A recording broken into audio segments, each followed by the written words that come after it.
오늘 우리에게 주시는 하나님 말씀은 출애굽기 8장 16절에서 24절입니다.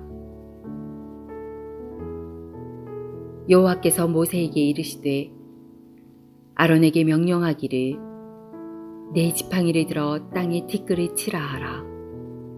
그것이 애굽 온 땅에서 이가 되리라.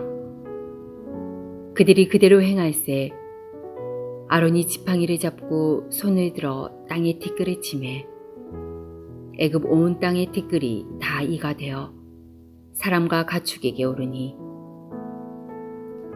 요술사들도 자기 요술로 그같이 행하여 이를 생기게 하려 하였으나 못하였고 이가 사람과 가축에게 생긴지라. 요술사가 바로에게 말하되 이는 하나님의 권능이니이다 하였으나 바로의 마음이 완악하게 되어 그들의 말을 듣지 아니하였으니 여호와의 말씀과 같더라. 여호와께서 모세에게 이르시되 아침에 일찍이 일어나 바로 앞에 서라. 그가 물 있는 곳으로 나오리니 그에게 이르기를 여호와께서 이와 같이 말씀하시기를 내 백성을 보내라. 그러면 그들이 나를 섬길 것이라. 내가 만일 내 백성을 보내지 아니하면 내가 너와 내 신하와 내 백성과 내 집에 파리떼를 보내리니 애국 사람의 집집에 파리떼가 가득할 것이며 그들이 사는 땅에도 그러하리라. 그날에 나는 내 백성이 거주하는 고센 땅을 구별하여 그곳에는 파리가 없게 하리니 이로 말미암아 이 땅에서 내가 여호와인 줄을 내가 알게 될 것이라. 내가 내 백성과 내 백성 사이를 구별하리니 내일 이 표징이 있으리라 하셨다 하라 하시고 여호와께서 그와 같이 하시니 무수한 파리가 바로의 궁과 그의 신하의 집과 애굽 온 땅에 이르니 파리로 말미암아 그 땅이 황폐하였더라.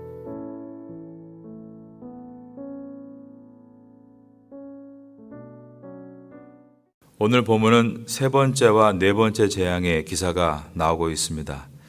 세 번째 재앙인 이 재앙은 매우 함축적으로 간결하게 묘사가 되어 있는 반면 네 번째 재앙인 파리 재앙은 처음 두 재앙과 마찬가지로 상세하게 설명하고 있습니다. 세 번째 재앙인 이 재앙에 대해서 살펴보겠습니다. 16절입니다. 여호와께서 모세에게 이르시되 아론에게 명령하기를 내 지팡이를 들어 땅에 티끌을 치라 하라. 그것이 애굽 온 땅에서 이가 되리라. 세 번째 재앙인 이 재앙은 바로에게 가서 명령을 전하라든지 바로가 명령을 거절할 경우 경고를 하라든지에 대한 말씀이 없습니다.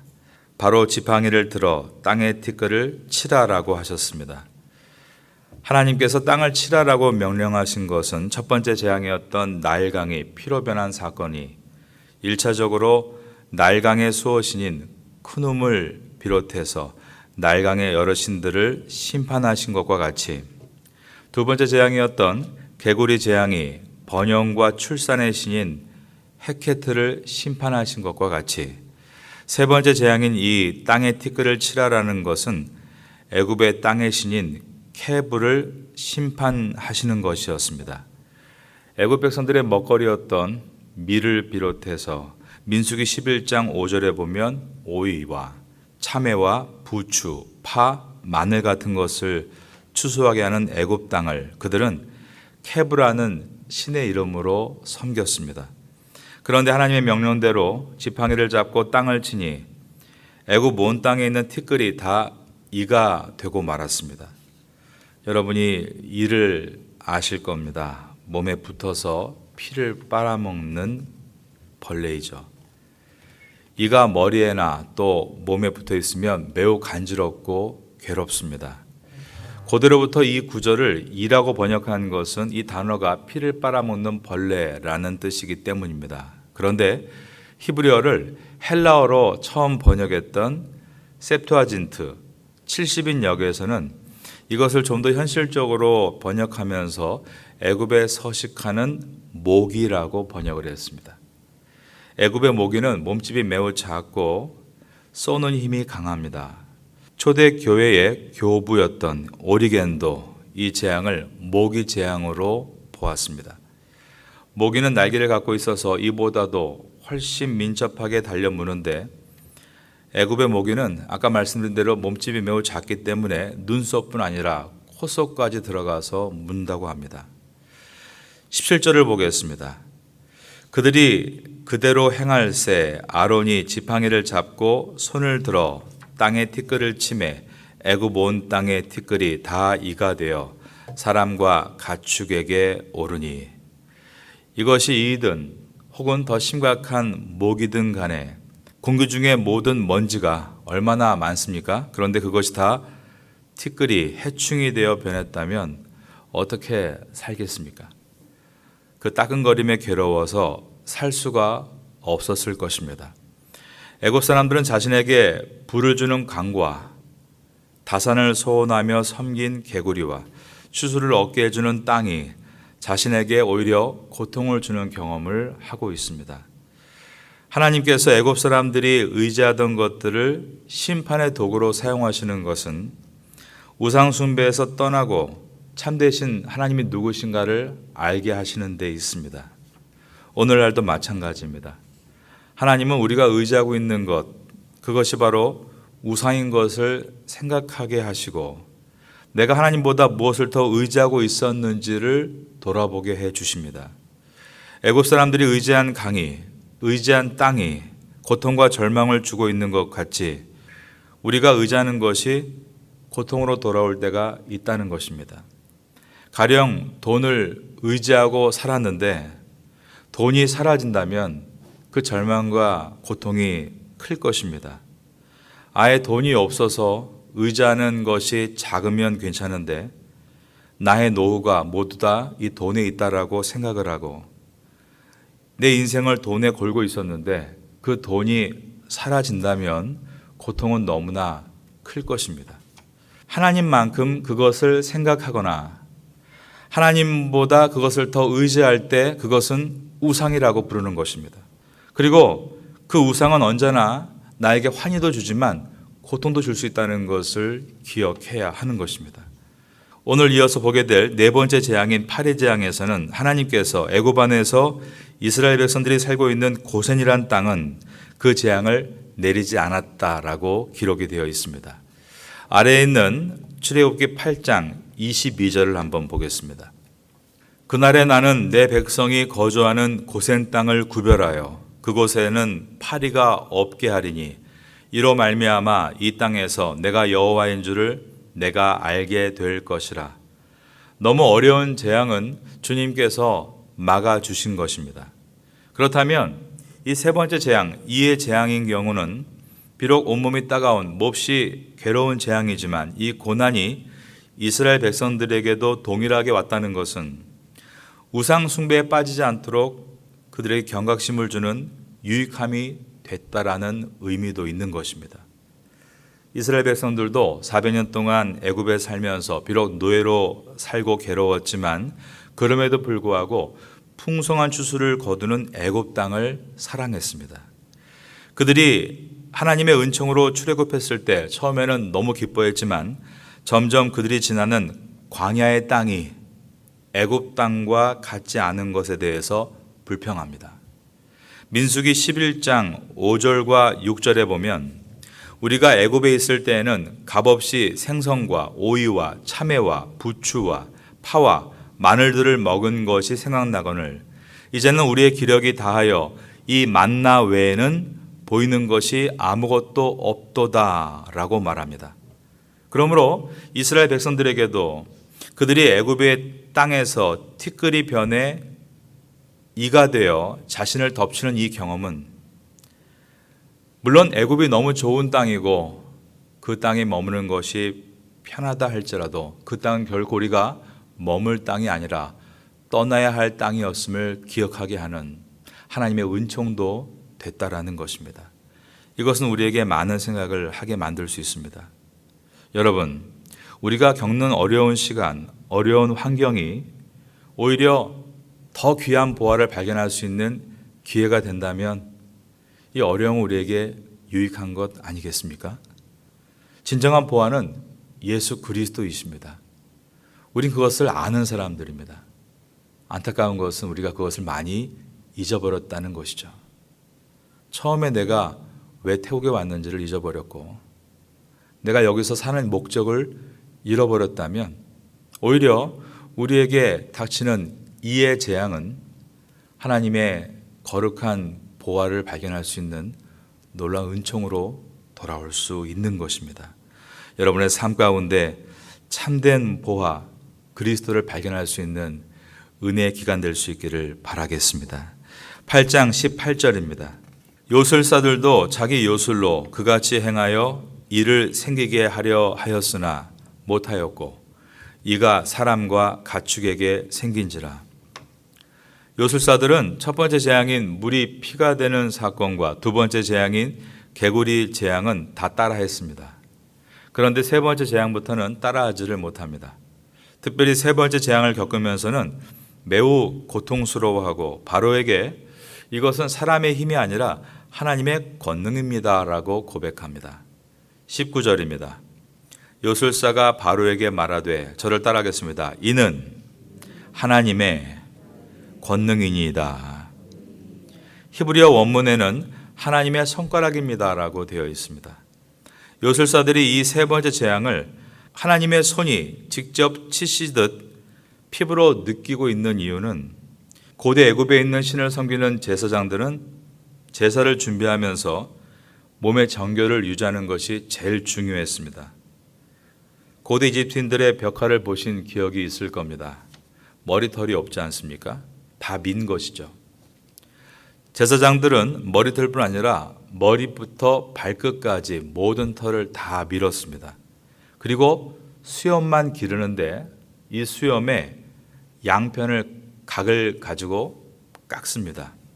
레위기서에 보면 하나님께서 이스라엘 제사장들이 애굽에서 본 그 제사장의 흉내를 내지 말라는 뜻으로 다음과 같이 말씀하신 일이 있습니다. 레위기 21장 5절을 읽어드립니다. 제사장들은 머리털을 깎아 대머리 같게 하지 말며 자기의 수염 양쪽을 깎지 말며 살을 베지 말고 라고 되어 있습니다. 이 말씀은 애굽의 제사장들을 따라하지 말라는 뜻입니다. 애굽 제사장들은 설교도 하지 않고 회중을 돌보는 일도 하지 않았습니다. 오직 신탁을 전달하는 자들로 예식을 중요시하고 가장 중요시한 것이 몸을 깨끗하게 하는 것이었습니다. 그런데 이 세 번째 재앙인 이 재앙은 그들의 피부를 엉망으로 만들어 놓았기 때문에 예식에 참여하는 몸이 되지 못하게 한 것입니다. 이 재앙이 자기들에게 실질적으로 정말 말 그대로 피부에 와닿게 되자 요술사들은 이것은 하나님의 권능입니다 라고 포기했는데 바로는 마음이 강팍해져서 포기하지 않았다는 것입니다. 19절을 봅니다. 요술사가 바로에게 말하되 이는 하나님의 권능이니이다 하였으나 바로의 마음이 완악하게 되어 그들의 말을 듣지 아니하였으니 여호와의 말씀과 같더라. 여기서 마음이 완악하게 되다는 계속 살펴본 것처럼 자동사입니다. 스스로 강팍해졌다는 뜻입니다. 하나님은 모세에게 바로를 만나라고 하셨습니다. 그러시면서 아침에 일찍 바로가 물 있는 곳으로 나올 것이다 라고 하셨습니다. 20절입니다. 여호와께서 모세에게 이르시되 아침에 일찍 일어나 바로 앞에 서라. 또 저를 따라하겠습니다. 그가 물 있는 곳으로 나오리니. 이 뜻은 그가 나일강에서 나일강의 신들에게 제사를 드린다는 뜻입니다. 바로는 하나님의 재앙들을 보면서도 하나님을 인정하지 않고 이처럼 자기의 신들을 정성껏 섬기고 있었습니다. 아마 자신의 신들이 히브리의 신을 멸하고 지금까지 그랬던 것처럼 이 히브리인들을 자신들의 노예로 부릴 수 있도록 해주기를 염원하며 자기 욕심을 따라 기도했을 것입니다. 하나님께서는 이스라엘 백성을 도와주지 않는 바로에게 이제 네 번째 재앙이 있을 것이라고 말씀합니다. 그것은 파리 때의 재앙입니다. 21절입니다. 내가 만일 내 백성을 보내지 아니하면 내가 너와 내 신하와 내 백성과 내 집들의 파리 때를 보내리니 애굽 사람의 집집에 파리 때가 가득할 것이며 그들이 사는 땅에도 그러하리라. 그런데 이 재앙은 히브리인들, 즉 이스라엘 백성들이 거주하는 고센 땅에는 임하지 않을 것이라고 하셨습니다. 22절입니다. 그날에 나는 내 백성이 거주하는 고센 땅을 구별하여 그곳에는 파리가 없게 하리니 이로 말미암아 이 땅에서 내가 여호와인 줄을 내가 알게 될 것이라. 내가 내 백성과 내 백성 사이를 구별하리니 내일 이 표징이 있으리라 하셨다 하라 하시고, 여기에서 하나님은 내 백성과 내 백성, 즉 나의 백성과 너의 백성이라고 구분 짓고 계십니다. 이 세상은 엄밀히 보면 두 가지밖에 없다는 것입니다. In Christ, 그리스도 안에 있는 것과 Out Christ, 그리스도 밖에 있는 것입니다. 성도는 그리스도와 세상에 양발을 걸쳐놓고 사는 사람이 결코 아닙니다. 성도는 그리스도 안에 살면서 세상으로 보냄받는 사람입니다. 어두운 세상에 함께 타락해서 뒹구르는 삶이 아닙니다. 그리스도의 빛이 되어 세상으로 보냄받아 어두운 세상을 비추는 사람입니다. 우리가 비친 이유는 우리의 힘이 아니라 우리 속에 거주하시는 주님이 빛이시기 때문입니다. 그 빛이 내 안에서 발에서 뻗어 나아가는 것입니다. 하나님께서는 내 백성과 내 백성, 너의 백성을 구별하겠다라고 하셨습니다. 이 말은 성도란 가장 큰 특징이 구별됐다는 뜻입니다. 성도는 주의를 구별해서 지킵니다.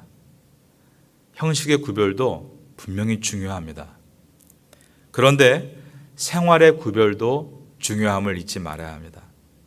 여러분, 우리가 이 시대에 무엇으로 거룩할까요?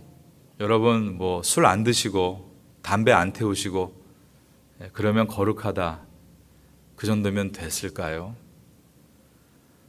사실 오늘날 크리스찬들에게 요구되는 거룩은 절제입니다.